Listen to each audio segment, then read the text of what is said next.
ಕಾಂಗ್ರೆಸ್ ಈ ಚಂಬುದ ರಾಜಕಾರಣ ಜಾಸ್ತಿ ಮಾಡ್ತಾ ಇದೆ. ಅದರಿಂದ ಏನು ಡ್ಯಾಮೇಜ್ ಏನೂ ಉಪಯೋಗ ಬರಲ್ಲ ಅವೆಲ್ಲ.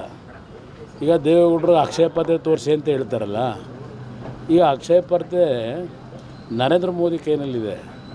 ಇಲ್ಲಿ ಇವ್ರು ಕೊಟ್ಟಿರೋ ಚಂಬಿದೆಯಲ್ಲ, ಇದು ಈ ಸರ್ಕಾರದ ಖಜಾನೆ ಖಾಲಿ ಮಾಡಿರ್ತಕ್ಕಂಥ ಚಂಬನ್ನ ಪ್ರದರ್ಶನ ಮಾಡ್ಕೊತಾವ್ರಿ ಇವರು. ಇವ್ರು ಚಂಬು ತೋರಿಸ್ಬಿಟ್ಟು ಅಕ್ಷಯ ತೋರಿಸಿ ಅಂದರೆ ಏನು ಎಲ್ಲಿ ತೋರಿಸ್ತೀರಿ? ಇವ್ರು ಮಾಡಿರ್ತಕ್ಕಂಥ ಈಗ 11 ತಿಂಗಳು ಏನು ಅಭಿವೃದ್ಧಿ ಕಾರ್ಯಕ್ರಮ ಕೊಟ್ಟಿದ್ದಾರೆ? ಚೊಂಬಿನ ಇವರ ಚಿತ್ರ ಈ ಸರ್ಕಾರದ ಹಣೆ ಬರ ಹಾಕಿರೋದವರು.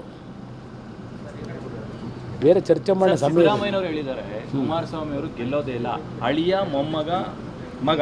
ಈಗ ಕೋಲಾರದಲ್ಲಿ ಒಂದು ದಲಿತ ಸಮಾಜಕ್ಕೆ ಗಲಾಟೆ ಮಾಡಿ ತಗೊಂಡಲ್ಲ ಟಿಕೆಟ್ನ, ಅದನ್ನು ಯಾಕೆ ಹೇಳಲ್ಲ? ಒಬ್ಬ ದಲಿತ ಸಮಾಜದ ಯುವಕನಿಗೆ BJPಯವರು ಕೊಡ್ಲಿಕ್ಕೆ ತಯಾರಾಗಿರಲಿಲ್ಲ. ಅಂಥದ್ರಲ್ಲಿ ನಾನು ಹಠ ಮಾಡಿ ಆ ಸೀಟ್ ತಗೊಂಡಿದ್ದು ಅಲ್ಲೇ ನಮ್ಮ ಕುಟುಂಬದಲ್ಲಿ ನಿಲ್ಸಕ್ಕೆ ತಗೊಂಡ. ಅಲ್ಲೇ ಅವಕಾಶ ಇದ್ದರೆ ಅವ್ರು ಹೆಂಡ್ತಿನೂ ಬೇಕಾದ್ರೂ ನಿಲ್ಲಿಸ್ಬಿಡೋದು. ಎಲ್ಲಿ ಕೋಲಾರದಲ್ಲಿ ಏನಾದರೂ ಅವಕಾಶ ಇದೆ? ಈಗ ಇವ್ರ ಮಗನ ಯಾತಿಗೆ ತಂದವರು ರಾಜಕೀಯಕ್ಕೆ? ಸಿದ್ದರಾಮಯ್ಯ ಅವ್ರ ಮಗನ ಕೊಡುಗೆ ಏನು? ಯಾತಿಗೆ ತಂದರು? ಏನು ಇವ್ರು ಏನು ಬೇಕಾದರೂ ಮಾಡ್ಬೋದು. ನಾವು ದುಡಿಮೆ ಮಾಡಿದ್ದೇವೆ. ದುಡಿಮೆ ಮಾಡಿ ಜನಗಳ ಕಷ್ಟ ಸುಖದಲ್ಲಿ ಭಾಗಿಯಾಗಿ ನಾವು ರಾಜಕಾರಣದಲ್ಲಿ ಇರ್ತಾವೆ.